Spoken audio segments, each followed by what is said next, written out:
Good evening, and thanks for joining me again. Tonight's message I've entitled The Difficulty in Differences. In Sunday's message, we touched on a difficult topic: family dynamics. The family structure looks different depending on the situation. One of the more common structures I have found in the line of work that I'm in and discussing with people about their family structures is that many grandparents are the ones who have sole custody, the ones who are caring for their grandchildren. Substance use has damaged the parents' ability for many to care for their children, and in the parent's absence, the grandparent watches their children. The family structure is important, but inside of family dynamics are people with differences. We all have differences, different goals and values and concerns and passions and pursuits and differences of opinion. You name it, there are differences. And with differences, they can lead to tension. This tension builds up inside the family and inside of its members. The Bible does not shy away from the truth that families have difficulties. And I think one of the main causes of the difficulty is our differences. In the Bible, in the book of Genesis, we read about Isaac and Rebekah. They marry, they're in love, and everything looks great on the outset. But they want to start a family. And they're unable to for a period of time until they turn to prayer. This is an important reminder for us to pray. To pray over our difficulties. Pray over what's troubling us. What's troubling you? What difficulty, what challenges are you facing? Pray over it. The Bible doesn't say how many times Isaac prayed. It just states that he did it. He prayed. In the book of Genesis chapter 25, verse 21, it says that Isaac prayed to the Lord on behalf of his wife because she was childless. You know how good it is to pray for one another. Husbands, are you praying for your wife? Wives, are you praying for your husband? Your partners may be carrying an emptiness, a burden. They may be experiencing intense sorrow and this heaviness that they might be feeling. And they need your prayer. They need your prayers. Pray for them. Pray with them. Pray to the Lord on their behalf for the challenges that they are facing may be great. Isaac did it. Isaac prayed. Isaac prayed on behalf of his wife, the Bible tells us, because she was childless. We see that in verse 21. Perhaps some of you are feeling a void, some absence in your life. It might be from missing someone, for caring for someone intensely and deeply. Maybe you're missing someone close to you. You feel this void, this absence, and you long for that place to be filled. I'd encourage you to pray. We see that's what Isaac did here. He prayed for his wife because she was barren. She had this void. She had this absence in her life. Isaac prayed. We too should pray.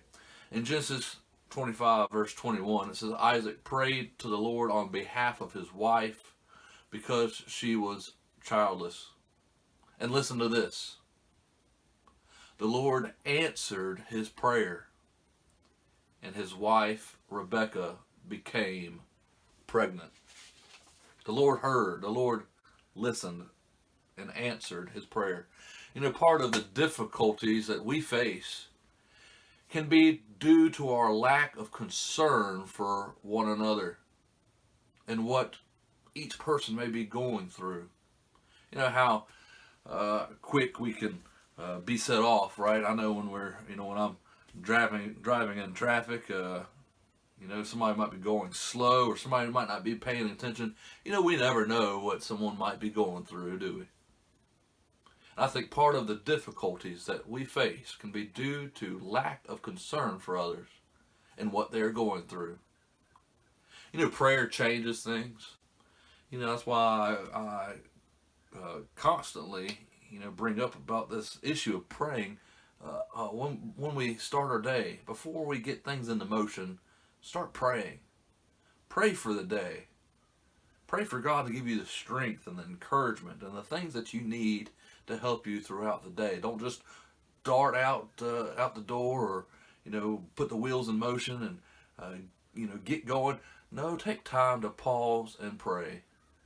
For I believe that prayer changes things.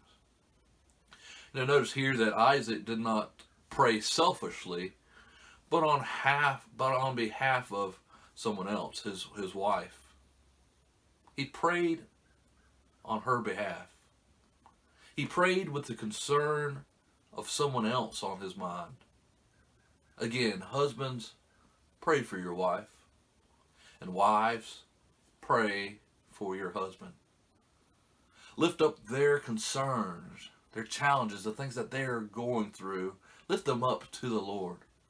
And in doing so, showing your concern for them. Oh, how a great way to show our love for those who are closest to us by praying for them. Oh, that's a great sign and showing of love by praying for one another. The solution can be found in prayer. The Lord listens and he hears our cries. He's attentive to us and attentive to our cares and calls for concern. The Lord listens and he answers prayer. The verse tells us so here. In Genesis 25, verse 21, it says, the Lord answered his prayer, and his wife Rebecca became pregnant. Rebecca further along in her pregnancy, and as she did so, she noticed something occurring.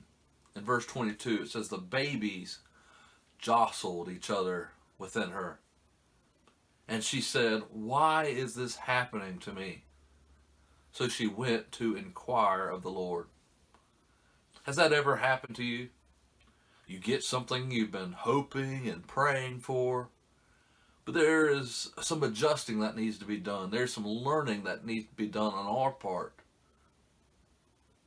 There can be difficulty sometimes in the blessing, in what we receive, how to deal with it, how to grow. There's difficulty in growth. We see Rebecca here in this growing process. She's growing. And we see Rebecca that she's not only blessed with one child, but she's blessed with two. A double blessing.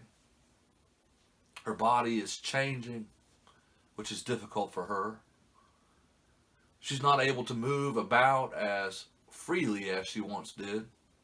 And on top of that, these babies inside of her, within her, are jostling. And she questions, what is going on? Do you have questions about what God is doing in your life? Are you asking the same questions as Rebecca did? Why is this happening to me? Why is this happening to me? The things happening in your life doesn't look like what you expected them to look like. There's difficulty. There's challenges. Another word for jostling is struggle. Is there a struggle going on within you, in your life, in your family? Genesis 25, verse 22 says, two children struggled together within her. And she said, if it is so that the Lord has heard our prayer, why am I like this? And she went to inquire of the Lord.